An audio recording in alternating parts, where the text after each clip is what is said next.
আসসালামু আলাইকুম, কেমন আছেন সবাই? আশা করছি যে যেখানে আছেন সবাই ভালো আছেন। আজকে আমরা কথা বলবো এই ফোনটিকে নিয়ে।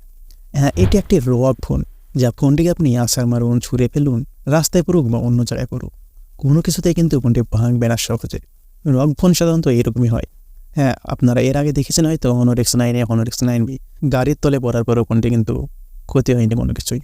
শুধু এই না, আরও কিন্তু অনেক বিষয় রয়েছে। এই ফোনটিতে রয়েছে পাওয়ারফুল প্রসেসর স্ন্যাপড্রাগন 8+ জেনারেশন 1। তাছাড়াও ব্যাক সাইড এখানে 108 মেগাপিক্সেলের ক্যামেরা রয়েছে। তো চলুন গাইজ, এই ফোনটি সম্পর্কে আরও ডিটেলসে জেনে আসি। আমাদের চ্যানেলে যদি নতুন হন তাহলে সাবস্ক্রাইব করার অনুরোধ রইল। যদি আমরা ডিজাইন আসি, দেখুন ব্যাক সাইডে কার্ভ করা হয়েছে। তবে ব্যাক সাইডে পলিকার্বনেট ইউজ করা হয়েছে, বাট এমনভাবে ইউজ করা হয়েছে, এমন শক্ত ইউজ করা হয়েছে, হাতের সাপও সহজে বুঝবে না, আবার মনে হবে যে এটি গ্লাস। তবে মাঝে সেন্টার দিয়ে গোল্ড কালারের দাগ রয়েছে। তবে যেমন Honor X50 Honor X9B যেরকম ডিজাইন হয় ঠিক সেই রকমই ডিজাইন রয়েছে।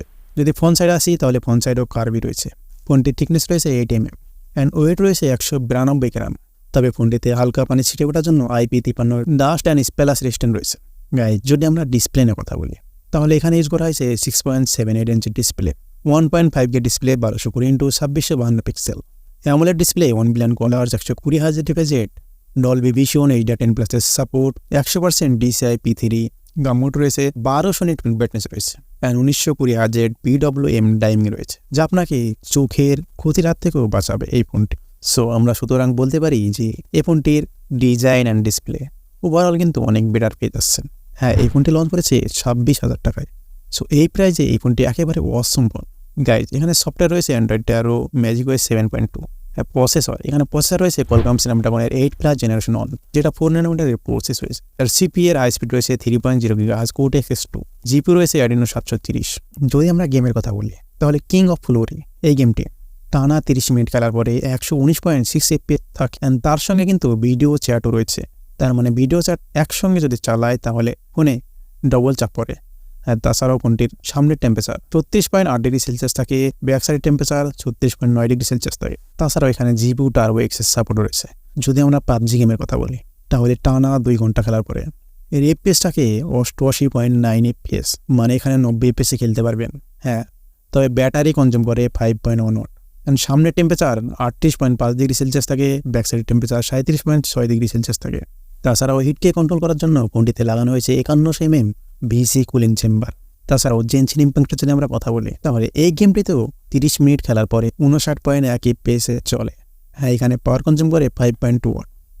সুতরাং আমরা বলতে পারি এই ফোনটি গেমিং পারফরমেন্সে অনেক একটি বেস্ট ফোন, কেননা 8 জেনারেশন 3 এই প্রসেসরটিও জেনসিন ইম্প্যাক্টে 59.1 FPS থেকে বিভিন্ন রকম মোবাইলে বিভিন্ন রকম হয় 5 FPS পর্যন্ত যায়। বুঝতেই পারছেন গেমিংয়ের দিক দিয়ে এই ফোনটি অনেক বেস্ট হতে চলেছে। তাছাড়া এখানে অনেকগুলি স্টোরেজ রয়েছে, কিন্তু মেমোরি কার্ডের জায়গা এখানে রাখা হয়নি। তবে শুরু হবে এখানে 256 GB 12 GB থেকে। গাইজ, যদি আমরা ক্যামেরা নিয়ে কথা বলি তাহলে এখানে একটু নিরাশ করবে, কারণ এখানে ব্যাক সাইডে রয়েছে 2টি ক্যামেরা, 108+2 শর্ট মেগাপিক্সেলের ক্যামেরাটি 1.8 হাজার সঙ্গে রয়েছে, কিন্তু এখানে ওয়াইস মোডও নাই। এখানে শুধুমাত্র PDF মোড রয়েছে। 4K 30 FPS শ্যুট করতে পারবেন। সেলফি ক্যামেরাতে যদি বলি তাহলে 8 মেগাপিক্সেলের সেলফি ক্যামেরা রয়েছে 2.0 পাসারের সঙ্গে। এখানে 1080p 30 FPS রেকর্ডিং করতে পারবেন, কেননা যেহেতু গেমিং ফোন আবার 26,000-এ পেয়ে যাচ্ছেন, তা আবার রক ফোন। এখানে আপনাকে একটু কম্প্রোমাইজ করতেই হবে। তারপরেও যদি ক্যামেরা স্যাম্পলের আমরা কথা বলি, এই ফোন দিয়ে তোলা কিছু ক্যামেরা স্যাম্পল আপনি দেখতে পাচ্ছেন। আমি বলবো খুব একটা বেশি ভালো না, খুব একটা বেশি খারাপও না, অ্যাভারেজ বলা যায়, যা আপনি আইডিয়া অবশ্যই লাগাতে পারছেন। তবে ফোনটি চাইনিজ মার্কেটে যে প্রাইসে লঞ্চ করেছে, যেটা ইন্ডিয়া টাকায় কনভার্ট করলে 26,100 টাকার মতো হয়। বন্ধুরা, ভিডিওটি ভালো লাগলে একটি লাইক করবেন, আমাদের চ্যানেলটি সাবস্ক্রাইব করে পাশে থাকবেন। ভালো থাকবেন, সুস্থ থাকবেন, দোয়া রইল। আল্লাহ হাফেজ।